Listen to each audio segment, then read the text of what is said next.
We have a couple friends back home whose dad has been living in Bali for around the last 6 or 7 years, I want to say. And today he's going to take us out on an adventure day to some of his favorite spots to go. So I figured I would bring you along with us.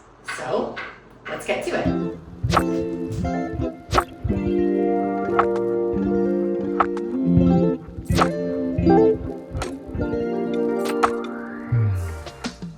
Our first stop was actually a fish market. I'm gonna put the name of it down below because I know that there's no way I'm gonna be able to pronounce it properly.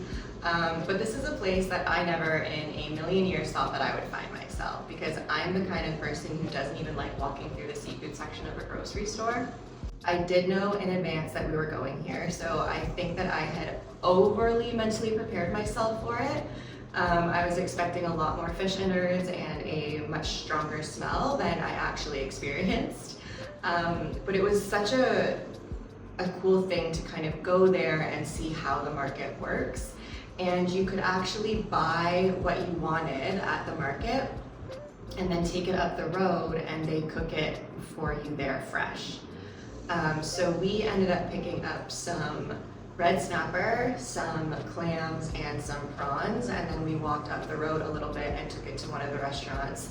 They fried it up for us, they put some garlic butter on the fish and some other spicy stuff on the clams and the prawns, and then they bring you some rice and some sauteed spinach as well. Now, I'm not a big seafood eater, so I had the red snapper and it was absolutely delicious with the garlic butter on it. And then I also tried a bite of a prawn because my boyfriend asked me to.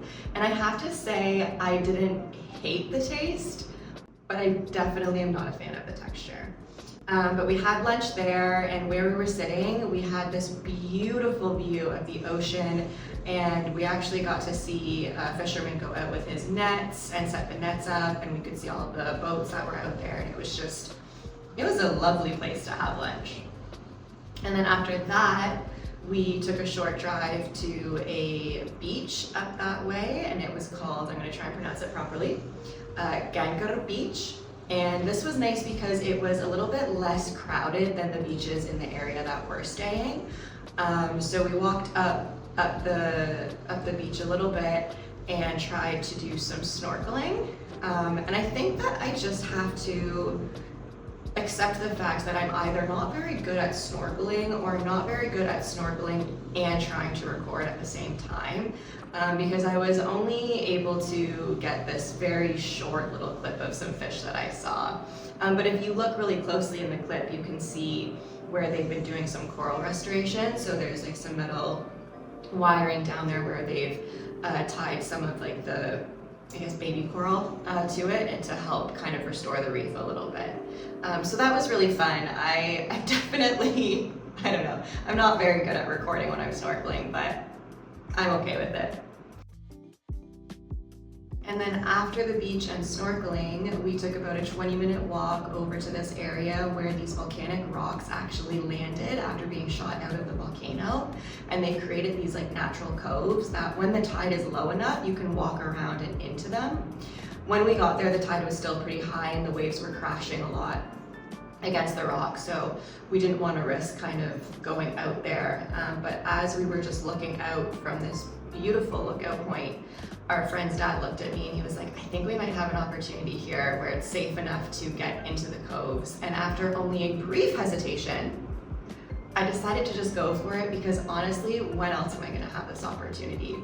So he led the way, I followed really quickly. We definitely had some waves crash up over us. We got soaking wet, but it was completely worth it, because when you got into those coves and you're just surrounded by all of this volcanic rock, it is such an incredible feeling, and it really kind of puts into perspective how tiny we are in this world.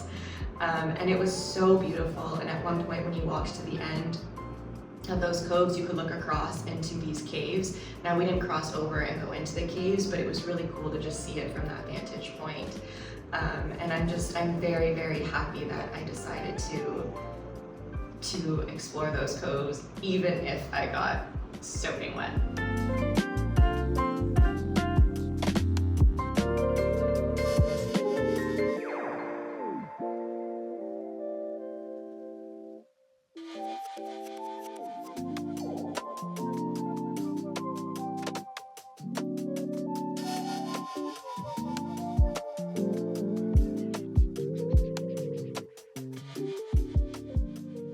then it was time to go home, and as we were driving along the toll, the sun was coming down, and it was honestly just such a beautiful way to end a really fun adventure day.